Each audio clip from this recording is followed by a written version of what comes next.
I would say the most exotic part of my bike would have to be my headstay brackets. They're a works part from Austria, and they're made out of machined aluminum versus the standard comes steel, and a few different options in this piece in particular, being one being carbon fiber, two being aluminum, and three being steel. So it affects the way the bike performs very drastically. It's a big difference, and the riders definitely can feel it right away.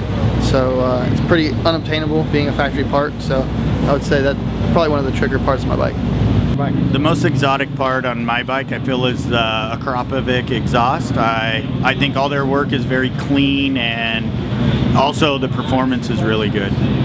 Some other companies I've worked with previous, the fit, the finish, everything with a Kaurava Vic, it's worth every dime.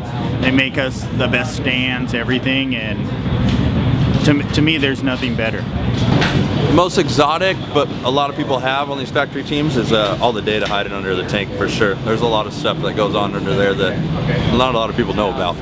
You can learn a lot of stuff, anything from start data, engine data, suspension data. There's a lot of things that go on, and to help every bit of the rider. Well, we just so happened to have got this little carbon fiber wire protector the other day, and I think which is pretty cool. It's our motor guy Andy brought it over to me. Thought it was awesome. So is it fixing a problem, or is it just preventative?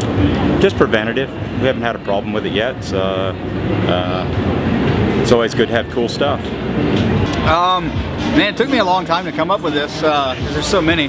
Actually, one of my favorite pieces is this carbon battery box. Wayno, our crew chief, spent some time kind of custom fabricating this little piece that he sent out to a carbon guy and got it replicated. And so we take a stock battery box and cut a lot of the plastic out, and take this pretty thick carbon piece and rivet it in. And it can hold the battery to start the bike, and then also our battery to run our fan system outdoors as well. So it's a pretty tricky little piece. It takes a little bit of time to make, but one of the little gadgets I like about it. Man, the trickiest part on my bike this year, let's hope this thing works anyways, is the get launch control. These guys have been working really hard developing this system that controls the motor RPM, and then also the engagement of the power depending on what the rider wants and track conditions. And right now it worked really well at practice track and during testing, so we'll give it a shot here tonight. Hopefully it works. I'd say our foot pegs are pretty cool. It's something we make in-house. The peg itself is two-part. We can weld it in different spots depending on the rider, if he wants them up, down, forward, backward. It's all titanium, same with the mount.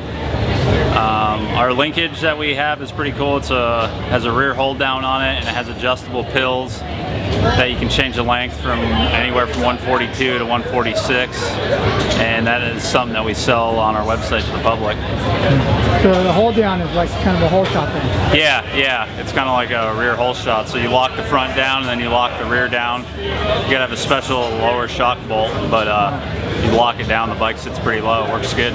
In testing, have you guys found that it's more effective than just front alone? Yeah, we when Justin first rode our bike, we only did the front, and then we tried the rear, and we've been running the rear since he's been on the team. He's been using it, and it seems to be working good. It has to come down to suspension, the stuff that nobody can buy. I mean, there's other cool parts, but without the suspension, it wouldn't even matter. And he loves the suspension. I think one of the coolest parts is probably that front caliper. But sorry, I'm losing my voice. I've been yelling all day. But what makes it so cool? I noticed yours is aluminum and Dana's is magnesium. Yeah, it's a cool billet aluminum piece, and you can polish it up, super bitchin'. So it just blings. It looks kind of like a mirror, dude. It does. Yeah. So do you have to polish it every race? Every race. Yep. Right on.